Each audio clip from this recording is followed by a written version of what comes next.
World News Today, brought to you by Continental Radio and Television Corporation, makers of Admiral Radio, America's smart set. By shortwave broadcast direct from important overseas stations, as well as the leading news centers of our own country, CBS correspondents are waiting to bring you a complete report from the world's political and battlefronts. But first, here's John Daly.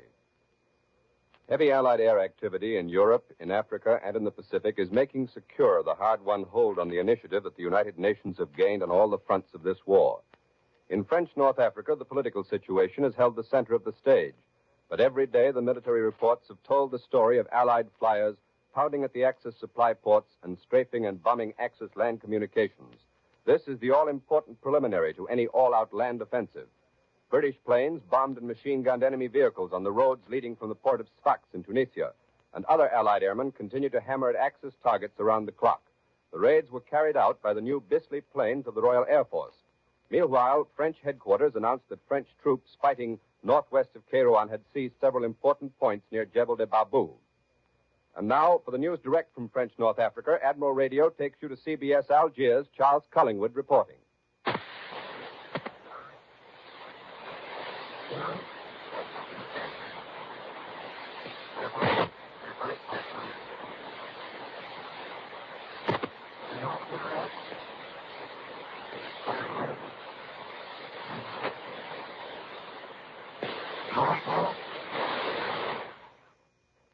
We regret that due to transmission difficulties, we are not able to get the report from Charles Collingwood in Tunisia right now, so we turn to London for the report of a big air raid on Berlin.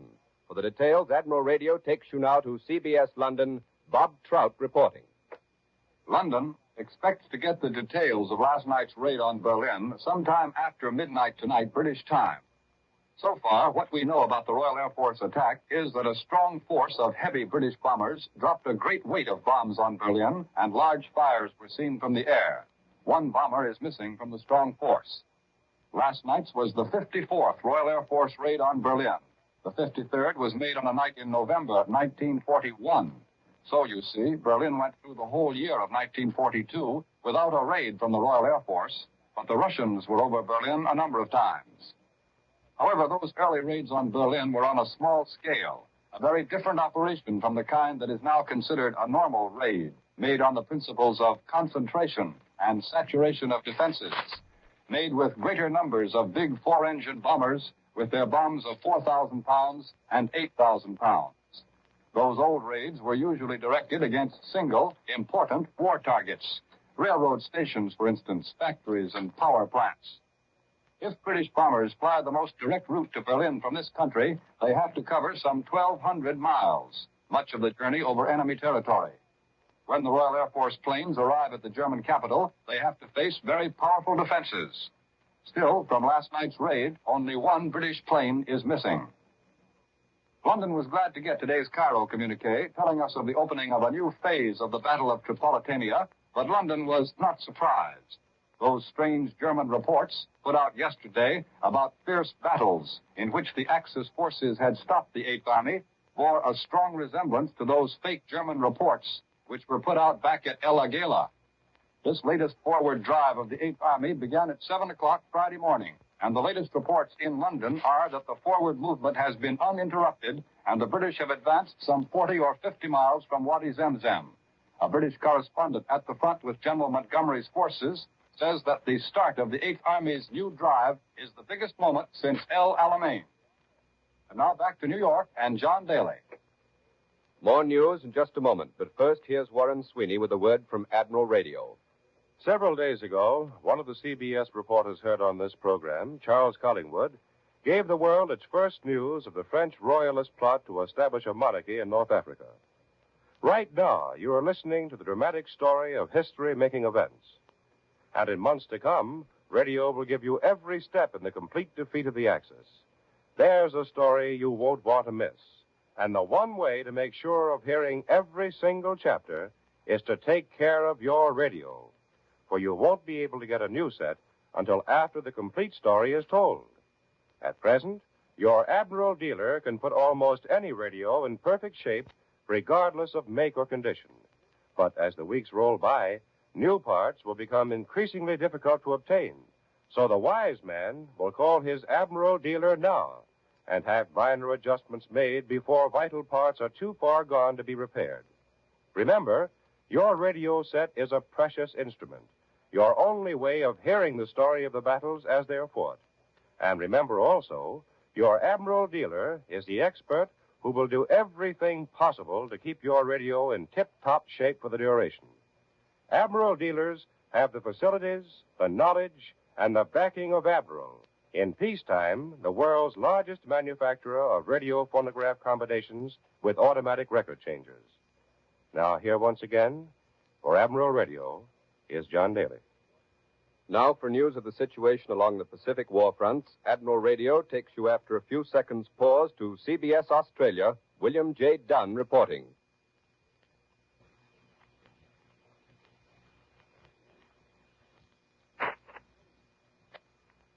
Australia's eternal bugaboo, shortage of manpower, promises to become even more serious during the few months just ahead.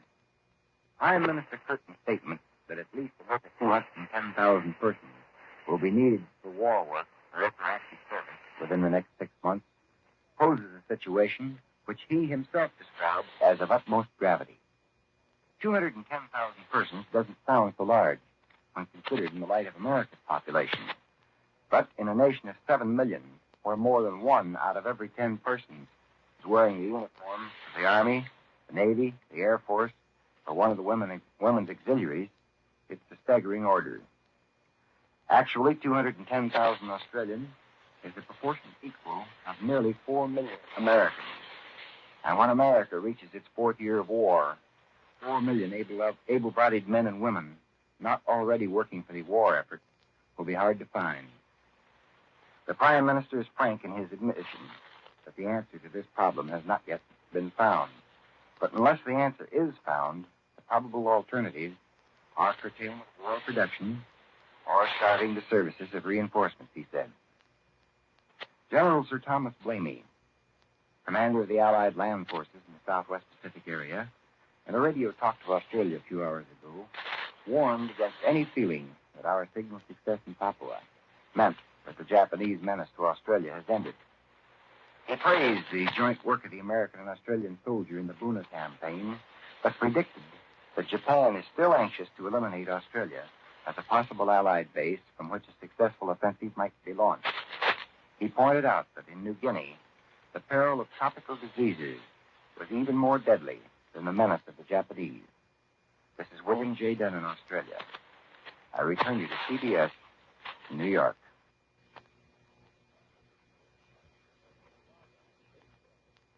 In the Far East, British bombers supporting the British drive in western Burma against Akyab successfully bombed targets on Akyab Island, and heavy bombers of the United States 10th Air Force left a 7,000-ton Jap cargo vessel sinking and another ship damaged in a Jap convoy south of Rangoon. Thus, new news of aerial activity in the Far East. Besides these major raids, today, Allied flyers, mostly fighters, dropped light bombs and machine gun Jap trains and coastal shipping. The ground forces are still fighting about 25 miles from Akyab. Once again, the reports, as in Europe, from the Far East are reports of air activity, of Allied efforts to smash at the enemy's communications, not only to smash at his principal bases of communication and supply, but also to cut into his equipment for the transport of those supplies. The news from Cairo this morning that the British 8th Army is again on the offensive is news that is good news because we've waited for it for several days. The latest dispatches say that the Allied forces have swept to within 110 miles of the Axis base of Tripoli. You'll remember that the British 8th Army struck Friday at 2 points, at the center of the Axis line and also at the Axis right flank. It skirted the impassable depression there and drove into the open desert where Rommel has little chance of digging in for another stand. Thus, the news of Montgomery's 8th Army once again in action, and it's news that ties in with the news of the French force that came up from the Lake Chad area in Africa and which, for the past several weeks, has been winning one battle after another. This French force is, of course, still several hundred miles south of Tripoli, still several hundred miles south of the flank of Rommel's army. But it's a factor that has to be considered in the fighting that is going on now in Tripolitania. How far the French force will be able to move without further supplies and perhaps without having to wait some time to pull up major supplies from its bases, no one as yet can tell. but it's very possible that the British Eighth Army may find itself operating with a friend on its flank much sooner than it's expected. We expect to have the news from Cairo direct. Bob Trout has already given us a report on the fighting in Libya from London. And for further details, Admiral Radio takes you now direct to the Columbia correspondent in Cairo. The Eighth Army, having pushed through the German defenses west of WWII, continued the attack today and kept up the pressure on Rommel's fighting rear guard. General Montgomery's advanced units were heading up the tarmac road that leads north to Misurata.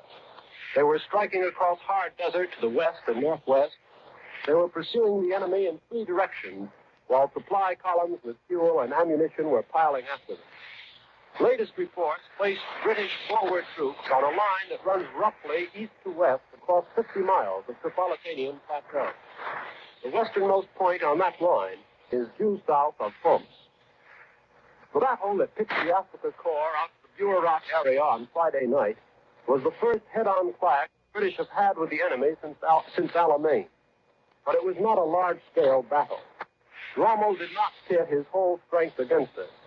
He did not have all his available forces lined up along the Zemzem Gully. He had already withdrawn a fair number of his troops so that he could make a fast getaway when he saw the British steamroller coming. At the same time, he massed enough guns and armor around Zemzem to make the British attack. It was familiar Rommel tactic, delaying as long as he could with a minimum of losses when it came to a showdown.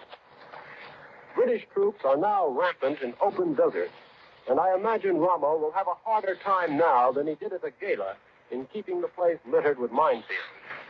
But there's no reason to think the Eighth Army will have a clean, easy sweep all the way to Tripoli. The eastern approaches to that city are covered by a chain of hills slanting inland from the coast near Homs. So Rommel may practice his favorite delaying technique again. He has an estimated 50,000 troops, including some crack German infantry battalions. Somewhere in the background, he has 3 Italian divisions. I don't think any of these are going to stop the Eighth Army for long, but there will probably be a few more hurdles to scale before the British get to Tripoli.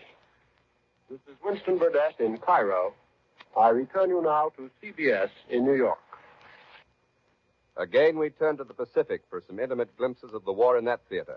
Admiral Radio takes you to CBS Honolulu. Webley Edwards reporting.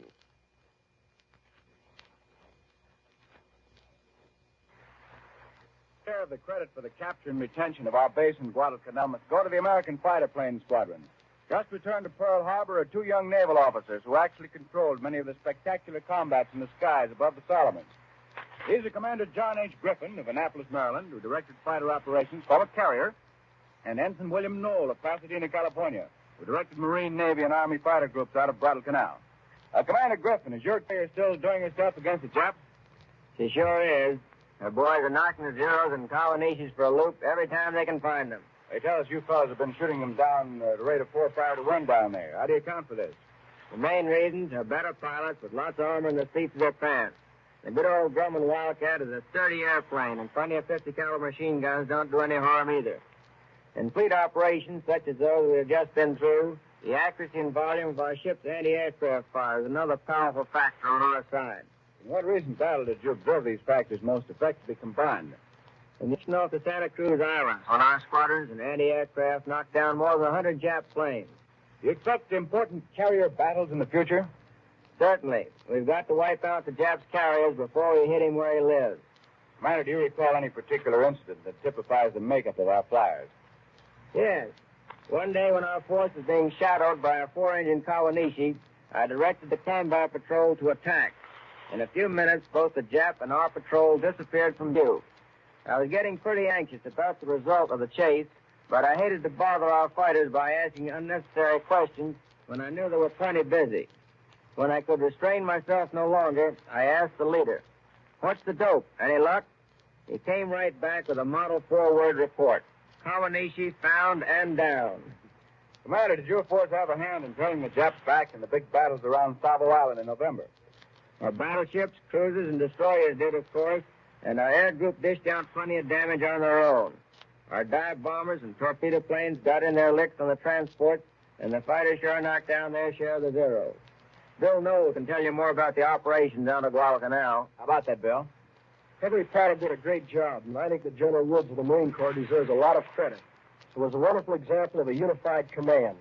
Not only the Marines, but the Navy and the Army and the New Zealand squadrons, too, were there. And the General had them working together, not as separate units, but as one force.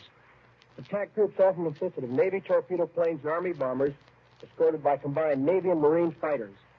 But both the Army and Navy pilots had to take off their huffs, the Marine dive bomber pilots. They were the workhorses the entire campaign. They tell me operating conditions on Henderson Field are pretty tough. Conditions are still difficult, but they're a lot worse in October. The pilots didn't live as aviators are popularly supposed to. They slept in muddy foxholes at night when they could sleep, and ate when they could find the time. The pilots were billeted only a half mile from the Japanese positions. They fought Jap raids, mud and dust every day. There was no picnics for the mechanics either. The pilots' success in shooting down so many Japs was in a large part due to the mechanics' upkeep of their planes. In a word, what's the air situation down there today, Commander Griffin? The situation's a lot better than it was last August, but we still have a tough job ahead of us.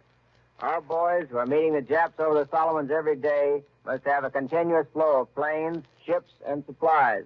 These must constantly increase. Thank you, Commander John Griffin and Ensign William Knoll, for your excellent close-up of our air operations against the Jap and the Solomons. Good luck. This is Webley Edwards at Pearl Harbor. We return you to CBS in New York.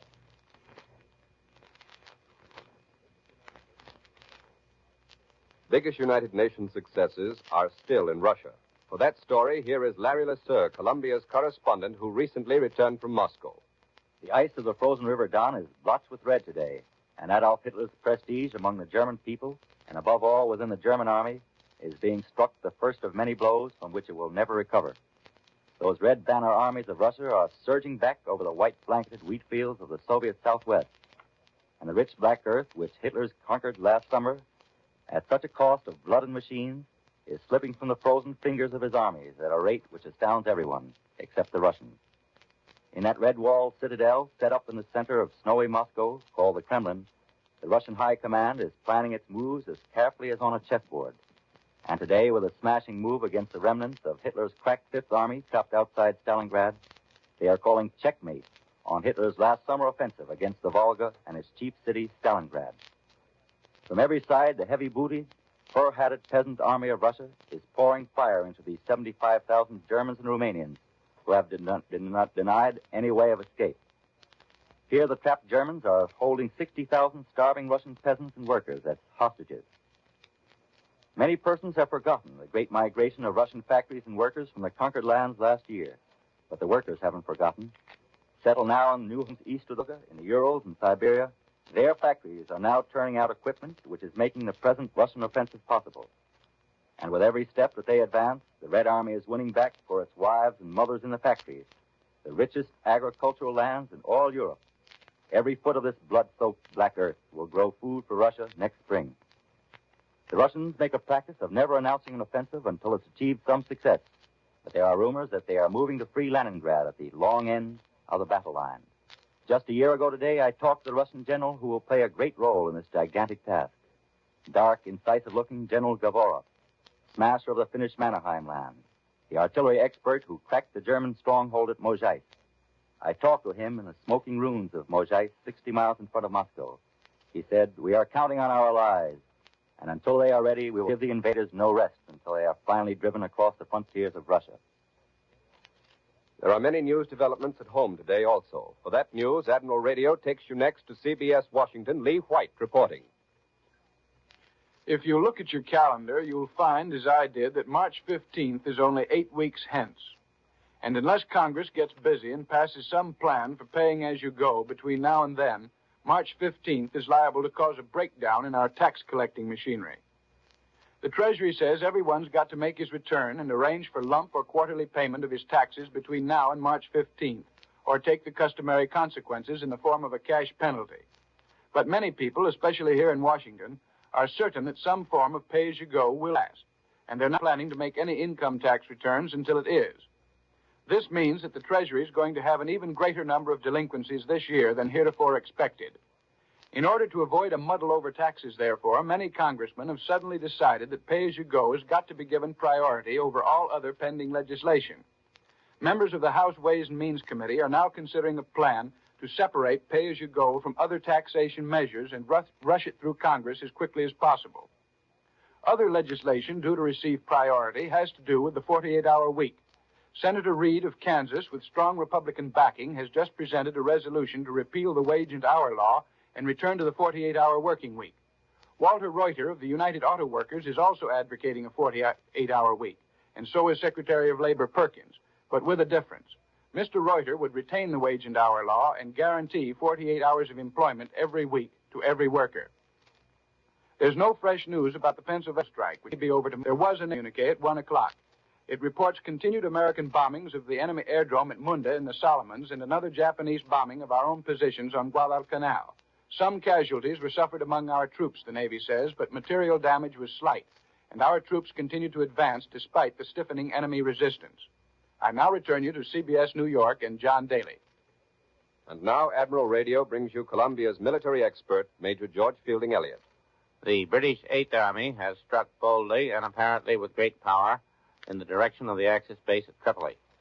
Abandoning the coastal road and its difficult salt marshes, General Montgomery has made a wide sweep through the open desert and is reported only 110 miles from Tripoli. Such a move indicates that Montgomery is satisfied that he is well superior in mobile fighting power, especially armored power, to any opposition that the depleted forces of Marshal Rommel can offer.